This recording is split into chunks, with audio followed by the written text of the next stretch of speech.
В эфире Якутия-24 мы продолжаем знакомить вас с информацией. В студии Андрей Погорелов.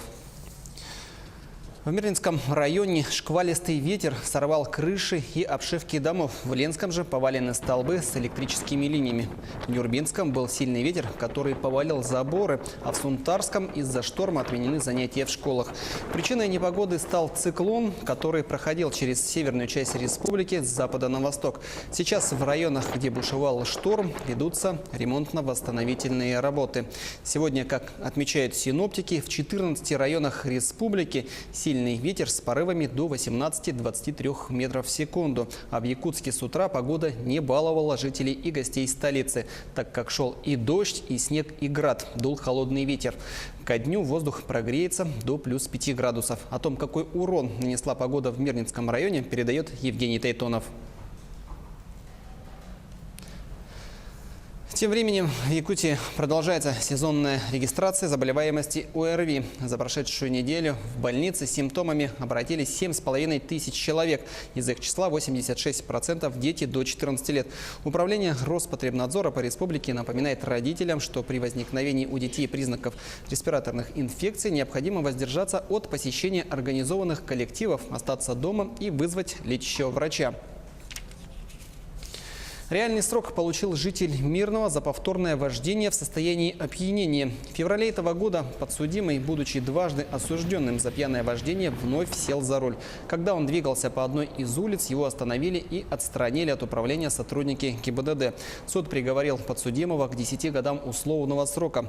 Однако государственный обвинитель с таким решением не согласился и подал апелляцию. В результате подсудимому назначено наказание в виде 1 года лишения свободы в колонии поселения.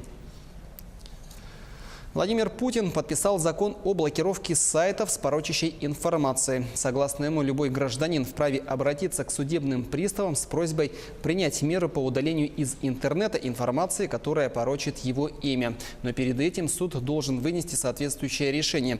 Приставы после вступления этого решения в силу должны завести исполнительное производство и потребовать удалить недостоверную информацию. Причем на удаление данного контента дается всего 1 день. Между тем, бюджетников ждет ускоренный рост зарплат. В этом году он может составить в среднем около 13-15%, а в 2019 году снизится до уровня инфляции, если не будет других программ повышения оплаты труда. Такое мнение высказали аналитики Банка России. Довольно резкий рост зарплат они объясняют повышением минимального размера оплаты труда. С 1 мая он составит 11 163 рубля. Повышение связано в первую очередь с бюджетным сектором, в котором продолжилась индексация зарплат, а также состоялась запланированная индексация зарплат других работников, поясняют аналитики банка. 26 апреля в Якутии пройдет общереспубликанский день приема граждан. Жители смогут обратиться во все министерства, ведомства и органы местного самоуправления. Представители госструктур проведут личный прием заявлений с 9 утра до 6 вечера в порядке живой очереди при предоставлении документа, удостоверяющего личность. На своих экранах вы видите график приема по вопросам предпринимательской деятельности. Текущая рабочая неделя в стране продлится не 5, а 6 дней с понедельника по субботу. Однако сразу после нее россиян ждут 4 дня отдыха с 29 апреля по 2 мая. Он получается за счет переноса выходных дней. Так, на следующей неделе трудоустроенные на полный рабочий день граждане будут работать лишь 2 дня, то есть в четверг и пятницу 3 и 4 мая. Это не коснется тех, у кого сменный график работы. В Сено-футбол в Алданском районе пройдет решающий матч за звание чемпиона района по мини-футболу сезона 2017-2018. На паркет выйдут команды «Сила Сибири» и ЛМФК «Алдан Золото-1». Сумеет ли «Сила Сибири» нанести первое поражение своему оппоненту, чемпиону последних 2 лет? При этом есть еще одна битва 2 конкурентов за титул лучшего бомбардира. Булановский Александр из того же «Алдан Золото» и ветеран томоцкого футбола Андрианов Олег идут мяч в мяч.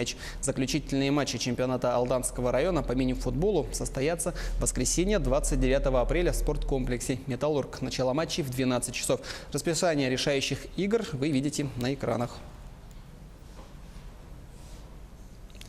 На этом у меня все. Следите за развитием событий вместе с Якутия-24.